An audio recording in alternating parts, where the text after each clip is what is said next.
Students, welcome to scholars public school Jaora. हम लोग last lecture तक सॉइल इरोजन पढ़ रहे थे और उसके प्रिवेंशन पढ़ रहे थे। तो मैंने आपको एग्जांपल दिया था सॉइल इरोजन का कि जैसे ही ज़्यादा तेज़ बारिश होती है, ऐसी कंडीशन में जो हमारे मिट्टी के किनारे होते हैं, जो किनारों मिट्टी जो होती है वो पानी के फोर्स की वजह से अपनी जगह से टूट जाती है और वो वाटर के साथ किसी और जगह जाकर डिपॉजिट हो जाती है। इतनी बात हमने लास्ट लेक्चर तक जान ली थी।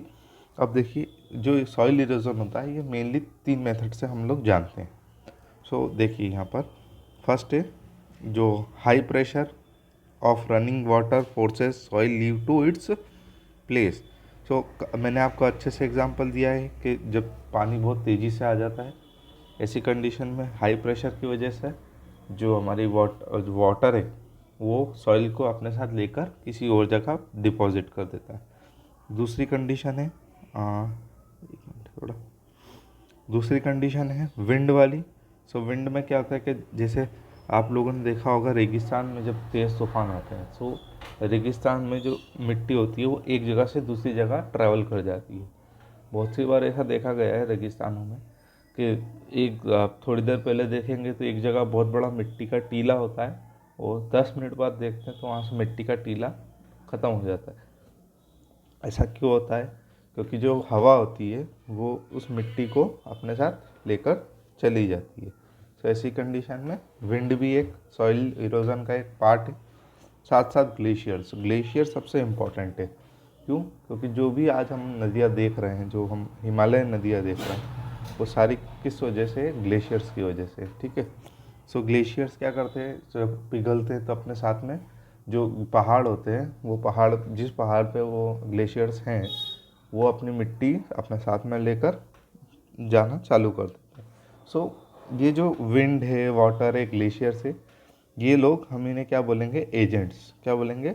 एजेंट्स। क्यों? क्योंकि ये इन चीज़ों के माध्यम से ये सारे ट्रैवल कर पाते हैं, इसलिए हम इन्हें एजेंट्स नाम दे रहे हैं। ठीक है। आगे देखेंगे। कल तक हमने ये अच्छे से जान लिया था। अब देखिए, अब ये the relation between the soil and vegetation is very important as to work together to produce our native flora. अब जो हमारा फ्लोरा एंड फौना जो हम पढ़ते हैं, फ्लोरा यानी कि जो आसपास आपके जो खेत खलियान है और जो जंगल है, ये सारे फ्लोरा के अंदर आते हैं। ऐसी कंडीशन में जो ये किस तरीके से बनेंगे, तो सॉइल और वेजिटेशन जो आपका जो जो पेड़ पौधे उग रहे हैं, ये सारे वेजिटेशन का ही पार्ट है। ये दोनों एक दूसरे की वजह से ही हैं। ऐसी कंडीशन में हम इन्हें फ्लोरा बोलेंगे। ठीक है। Plant cover as a stabilising agent to soil during their development and help prevent soil ले।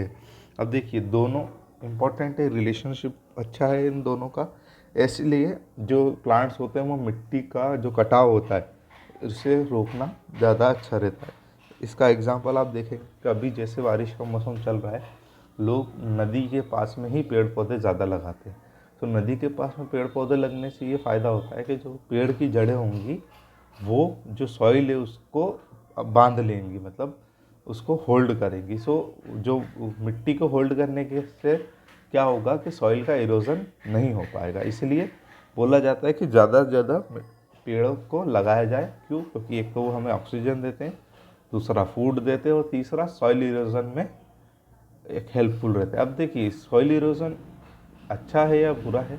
ये थोड़ा सा बुरा है हमारे लिए। कारण ये कि अगर मान लो आपके गांव की मिट्टी अगर कहीं और चली जाती तो आपके गांव में जो खेती वाली जो जगह थी वो तो ख़त्म हो गई, क्योंकि फर्टाइल सॉइल नदी अपने साथ में ले गई। ऐसी कंडीशन में हमें जो सॉइल इरोजन है इसको प्रिवेंट करना पड़ेगा। हम लोग उसके लिए प्रिवेंशन लगाते हैं।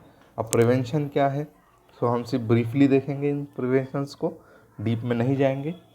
देखिए, अवॉइड डिफॉरेस्टेशन। डिफॉरेस्टेशन और अफॉरेस्टेशन दो टर्म है। डिफॉरेस्टेशन मतलब पेड़ों की कटाई, यानी जंगलों की कटाई। जंगल मास स्केल पे काटते जाते हैं। किस वजह से? हम देखते हैं अगर किसी को कॉलोनी काटनी है, या हम देखें कोई बड़ी इंडस्ट्री डालनी है, या हम देखें किसी को अपना घर बनाना है, ऐसी कंडीशन में हम क्या करते हैं? जैसे हम और भी बात करें तो लोग अपने लिए खुद के लिए कुछ लकड़ी के आइटम बनवाते हैं। ऐसी कंडीशन में पेड़ों को काटा जाता है, और पेड़ों को एक लार्ज स्केल पे काटा जाता है, तो उसको हम क्या बोलेंगे, डिफॉरेस्टेशन। सो पेड़ काटना हमारे लिए बुरी बात है। सो ऐसी कंडीशन में हम क्या करते हैं, उन्हें रोक लेते हैं। सो अगर हम डिफॉरेस्टेशन को नहीं होने दें, कोशिश करें कि कम से कम डिफॉरेस्टेशन हो, सो ये हमारे लिए इम्पोर्टेंट है, ठीक है। इसके बाद सेकंड है अफॉरेस्टेशन ड्राइव। अब जैसे आप मान लीजिए आप पेड़ तो कट गए, क्योंकि अब यूज़ था, मान लीजिए किसी जंगल के अंदर से हाईवे जा रहा था, अब वहाँ पर तो पेड़ काटे गए, क्योंकि वो हाईवे बनाना थोड़ा सा ज़रूरी था। सो ऐसी कंडीशन में हमने क्या किया कि जहाँ पेड़ जितने काटे, मान लीजिए 1 लाख पेड़ आपने काटे, सो आप उसकी जगह 3 लाख पेड़ किसी नई जगह आप उसे उगा देंगे। सो ऐसी कंडीशन को हम अफॉरेस्टेशन बोलते हैं, यानी कि पेड़ों को या जंगलों को वापस से लगाना क्या बोलेगा, अफॉरेस्टेशन, ठीक है। Use of much. So much क्या होता है कि हम देखा होगा आपने कि पेड़ के आसपास हम मिट्टी डाल देते हैं। इससे क्या होता है कि जो नमी होती है जो मिट्टी की, वो वहीं रुकी रहती है, इस वजह से